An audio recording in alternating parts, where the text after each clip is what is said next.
Bom, vamos hoje falar sobre a aposentadoria, antiga aposentadoria por invalidez. E hoje é a aposentadoria por incapacidade permanente. Então, é uma aposentadoria que a gente vai ver que mudou a Constituição de 88, já havia sido mudada, não nessa parte, com a emenda 20.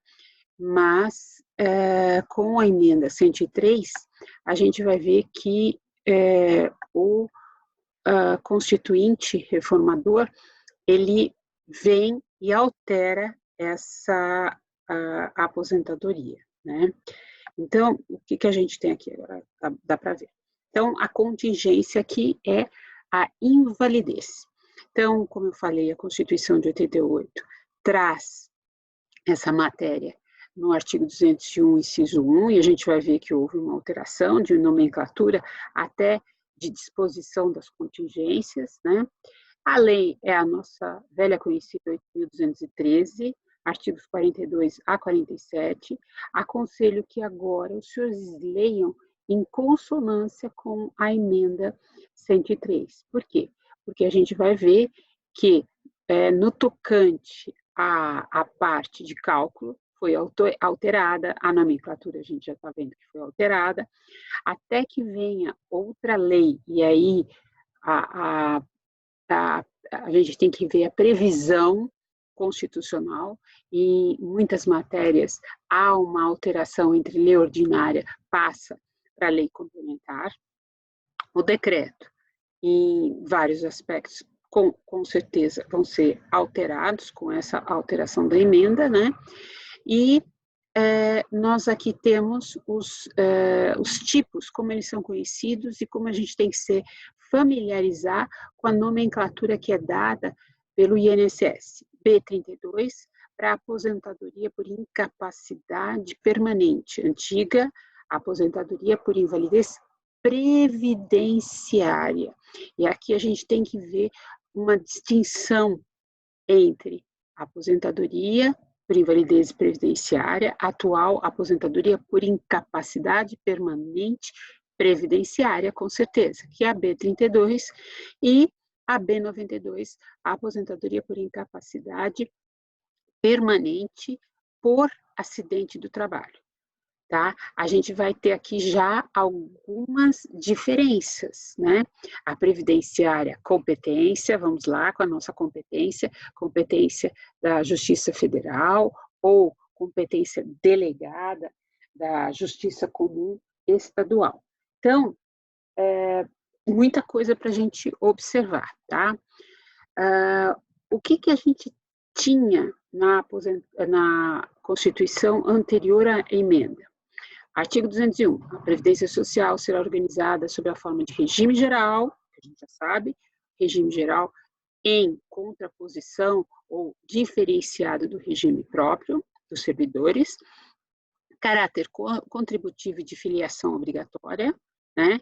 Observados critérios que preservem o equilíbrio financeiro e atuarial e vai atender nos termos da lei.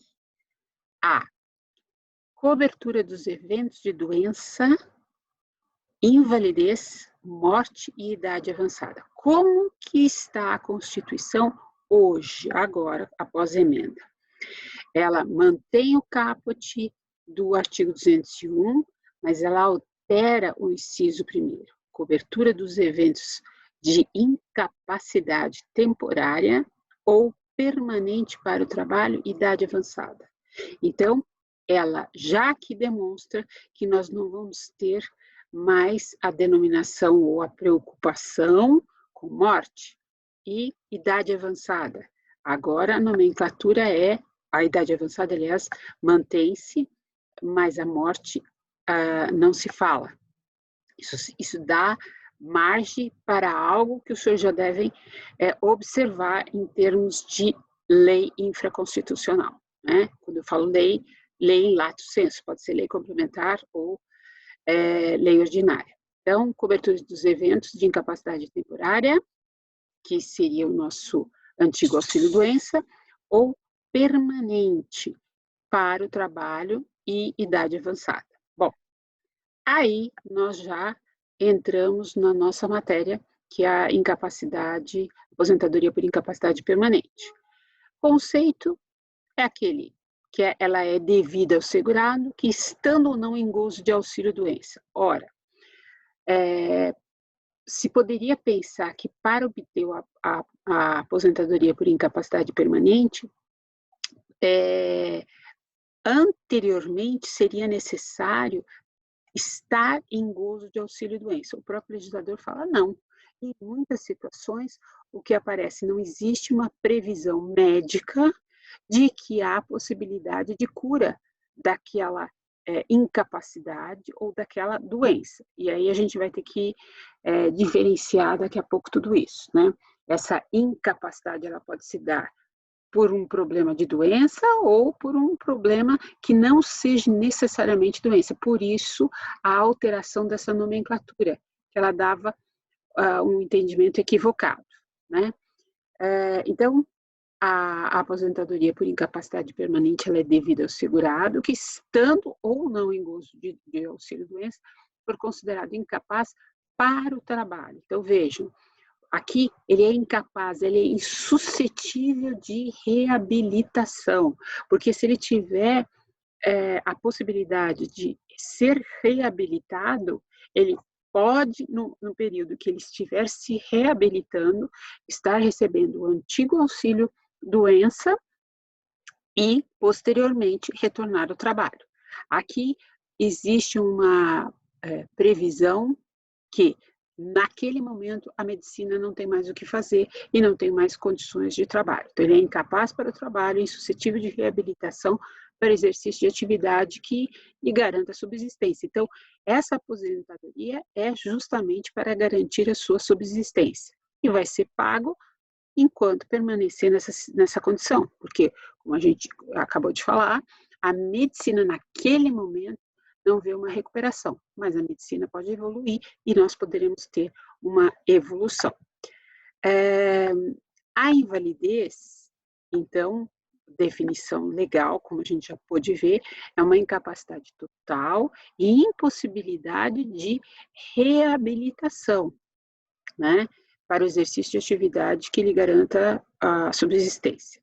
Cuida-se de incapacidade que impede o segurado de exercer toda e qualquer atividade, que lhe garanta a subsistência sem aquilo que eu acabei de falar, um prognóstico de melhoria de suas condições, sinalizando o quê? Que vai perdurar definitivamente, resultando na antecipação da idade avançada, ou seja, na aposentadoria por idade avançada, que é a contingência à idade avançada.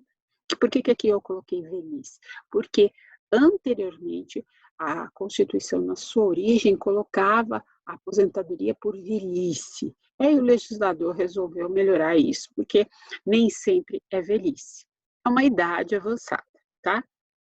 A incapacidade configuradora da contingência é exclusivamente a incapacidade profissional. E aqui teremos que tomar cuidado. Essa incapacidade profissional, ela vai ser dada tecnicamente por um profissional, que é o médico, ou médico perito do INSS ou médico perito judicial. E aí, será que o julgador tem que levar em conta só a incapacidade profissional? Vamos ver. Então, essa incapacidade é total e permanente. Olha a exigência da norma, total e permanente. A perícia médica, a cargo do INSS, ela deve comprovar a impossibilidade do segurado exercer a mesma ou qualquer outra atividade que lhe garanta a subsistência. E aqui, a mesma e qualquer outra atividade. Para ele obter essa aposentadoria por incapacidade permanente antiga, aposentadoria por invalidez, todas as atividades exercidas pelo segurado estão impeditivas são impeditivas de serem exercidas. Então, se, por exemplo, está com LER na mão, ele é professor, ele não pode exercer atividade de professor, mas ele pode exercer uma outra atividade que não exija esse movimento do braço, tá? agora não me vem à mente uma atividade, mas pode ter uma atividade em que ele não tem essa exigência do braço. Então, aí não caberia uma aposentadoria por incapacidade permanente, mas sim o quê? Um auxílio-doença, uma incapacidade provisória, né? Então, nesse período em que ele não pode exercer uma atividade, ele só vai receber aquele auxílio-doença. Então, daí a exigência, é uma incapacidade total e permanente, tá? Mas a gente tem que tomar, isso é uma exigência da norma. Aí a perícia médica do INSS vai verificar isso e nessa perícia o segurado tem o direito de ser acompanhado por um médico de sua confiança. Deverá custear os gastos decorrentes da contratação desse profissional. Aqui eu abro um parênteses muito grande no seguinte sentido. Existem problemas reais de perícias no INSS também, mas também judiciais, em que o advogado quer acompanhar a perícia. Pergunto aos senhores, isso é trabalho do advogado? Primeiro, é constrangedor para o seu cliente ficar na frente do advogado e do médico para uma perícia. O médico pode pedir para ele tirar a roupa, pode perguntar algumas coisas que vão ser o que? Constrangedoras na frente de um advogado. Podem não ser constrangedores na frente de um familiar, mas isso tem que ser tomado muito cuidado. Isso não é um trabalho do advogado. E o Conselho de Medicina tem todo o direito de recusar esse tipo de coisa. Na realidade, ele tem que justificar, tá? É um critério do médico permitir isso. Não é um direito do advogado acompanhar. Agora, ele pode ser acompanhado de uma pessoa, de um médico de sua confiança, mas ele vai ter que arcar com os gastos, certo? O Hermes questiona a percepção desse benefício, aposentadoria por incapacidade permanente, ao facultativo. Né? Ele faz uma crítica, eu trago essa crítica porque o facultativo não exerce atividade laboral, que ele faz a contribuição, mas não é uma atividade em que ele tem um ganho. Então, na realidade, ela não é considerada uma atividade laboral, é a vontade do segurado em si ser segurado do INSS, em si ser filiado ao INSS, ao regime geral. Então, para ele, é meio incongruente, mas todos têm direito, a gente vai ver, todos têm direito a esse benefício, é uma crítica só. A regra é a incapacidade de maneira total e permanente. E aí, temos a nossa primeira manifestação da Turma Nacional de súmula, né, da Turma Nacional de Uniformização, que é a súmula 47. Uma vez reconhecida a incapacidade parcial, aí nós já vamos ver que não é a incapacidade total para o trabalho, o juiz deve analisar as condições pessoais e sociais do segurado para a concessão da aposentadoria por invalidez. Então, vejam, aqui nós já temos a questão que eu já estava alertando. Nós vamos ter uma análise médica, o médico vai dizer dessa incapacidade, a exigência da norma é que essa incapacidade seja total e permanente, e, na realidade, depende da pessoa. Se essa pessoa não tem escolaridade, por mais que ela esteja incapaz parcialmente, poderia, em tese, exercer outra atividade, ela não tem conhecimento técnico, ela não tem um conhecimento intelectual, e isso deve ser levado em consideração. Então, na realidade, quando se fala em incapacidade, não é só a incapacidade física, biológica, dita pelo médico, é a incapacidade social. E essa incapacidade social, ela está atrelada, obviamente, à física. Então, tem que ter um laudo, tem que ter algo médico dizendo sobre essa incapacidade, certo? Nós vamos parar